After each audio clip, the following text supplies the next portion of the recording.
Hello guys and welcome back to FC Barcelona Central, a channel where we talk about everything Barcelona. So after weeks of medical meetings, deliberations and cautious optimism, a final decision has been made regarding Gavi's injury. The midfielder will unfortunately undergo surgery to address a persistent pain in his meniscus.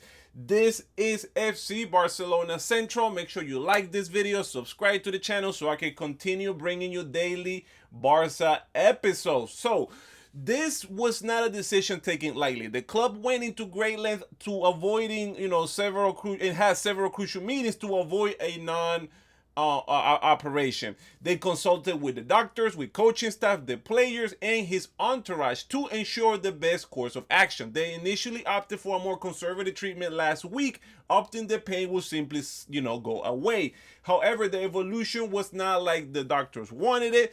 Thinkings on his future, the medical staff seemed that, deem a surgery the most sensible and necessary option for Gavi. The intervention will be carried out by a very respected doctor, the same one who went operated on him on his ACL injury just over a year ago.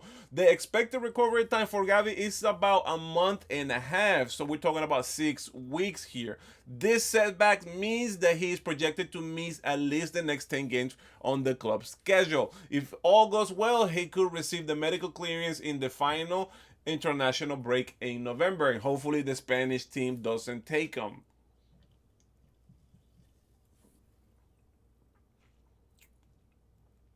Cue the sponsorship. No, I'm playing. It is a huge blow, especially since this was supposed to be a year guarantee for him to be successful after the ACL recovery. We saw glimpses of his potential during the preseason, where he was the team's second highest goal scorer, and in the league, where his substitute appearance was essentially for a comeback win against Levante. His absence is already being felt as he missed Rayo Vallecano, Valencia, Getafe, and the Champions League opener.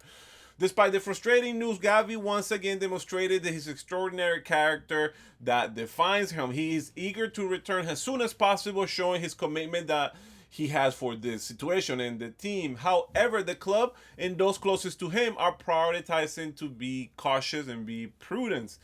So they are prioritizing being prudent. They want to eliminate any risk or any major relapse. So this operation is designed to restore the full physical place so he can be fundamental and to be a really strong part of this team for years to come, in many years. It is a pause for now to ensure whether he's going to get better or not, but this seems to be like the best thing for our reliable future with such a caliber player. And also, given how much talent we have on the midfield already coming up into the ranks, it is a difficult decision, but a necessary one. Our thoughts here in this channel are with Gavi. We wish him the strength and a fast, sweet recovery with zero complications after this surgery. And I hope he comes back better than ever. But the team is slowly but surely getting the players back into place. We have updates on Lamine Yamal, Balde, and Cubarsí, and it's pointing now to be a very optimistic future. The bigger news of the week is that Lamine Yamal is finally taking the crucial steps toward his recovery. In more than a week of working in the gym by himself, he took his first step today to work in the grass in Ciudad Esportiva for the first time since his injury. The young star is now working with individual one-on-one and even touching the ball, which is a really good sign. Sources that I gather tells me that this process is a very positive and invites optimism here. While he's not expected to be in the upcoming matches against Real Oviedo, the coaching staff is hopefully that he can either travel to get some minutes against Real Sociedad. But the ultimate goal in mind is clear, and to have him fully fit and ready for the massive UEFA Champions League game against Paris Saint-Germain for that Ballon d'Or desquite, that Ballon d'Or itch that Lamine Yamal has. In more great news, Balde has officially rejoined the training group. The left back, who suffered a small injury on his bicep femoris on his left leg is evolving well. The club is being extra cautious with him, also due to the player's medical history with his muscles, with his thighs precisely. But his progress has been excellent. Today marks 3 weeks since his injury, and the original timeline for his return could be into the next 3 to 4 weeks. While again he won't be ready for Oviedo, all signs point for him to be in the PSG match on October 1st, which is kind of like circle as the next big match for Barcelona. And finally, and the most straightforward good news is that Cubarsí has fully recovered from the knee knock that he suffered against Newcastle. The young defender was rested for a precautionary issue against Getafe and didn't really need him. It is a huge boost for Hansi Flick and the entire squad. Make sure we have this young center back available and ready for us, because Araujo still does not give me the sense of security that I need. After dealing with these injuries to key players, the team is now getting back some stars back just in crucial times for these games, and solidifying this defense again. Ronald Araujo is not giving me that sense of security that I want. Now, lastly here, while the summer transfer window is probably closed, and it is, in fact, over 3 weeks ago, the summer transfer window closed. The club the club in the directive office never stopped. In fact, there have been recent discreet meetings revealing exactly how Deco is moving and how his team is preparing for the future. This week, Deco, Barcelona sporting director, had a meeting with scout Joao Amaral Pereira. They were seen in a restaurant in Barcelona with some other big, directing player, a representative from an agency called Seca Sports. Now, this is not just a meeting apparently about signings. It was pure networking here. And this example of what Deco's play is.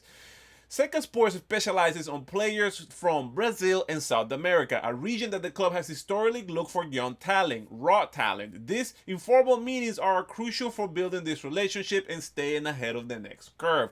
The job of a sporting director isn't not just about making transfer, but anticipating the market for being ready for any opportunity that comes along. This meeting is a direct reflection of the roadmap that Deco has established since his arrival. The club knows that they can outsmart the richest European teams, not by money, definitely not. But they have to strategize in a way so they can be smarter and the more and more be better, like proactive.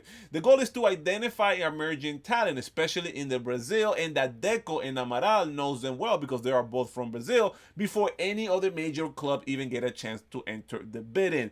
The Blaugrana machinery never stops, while others may take a break while the transfer window is closed. Barcelona's scouting department is always looking. We're looking for the next big star.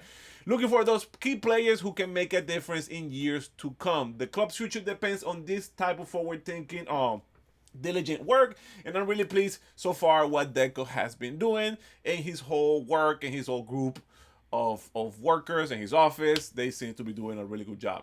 It is a fascinating look into the club's long-term plans, and they are not just focused on the present. They are actively working to build the next great Barca dynasty. So guys, that's all I have today. I'm watching the Madrid game. They are beating Levante 2-0. They were expected to win.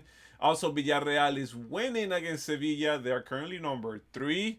So they seem like they're locking these games down. Barcelona plays in a few days. So I'm going to talk about the next video. I'm going to talk about the game against Oviedo. See any insights that I can find. Anything interesting leading into it. And until next time. Visca Barça.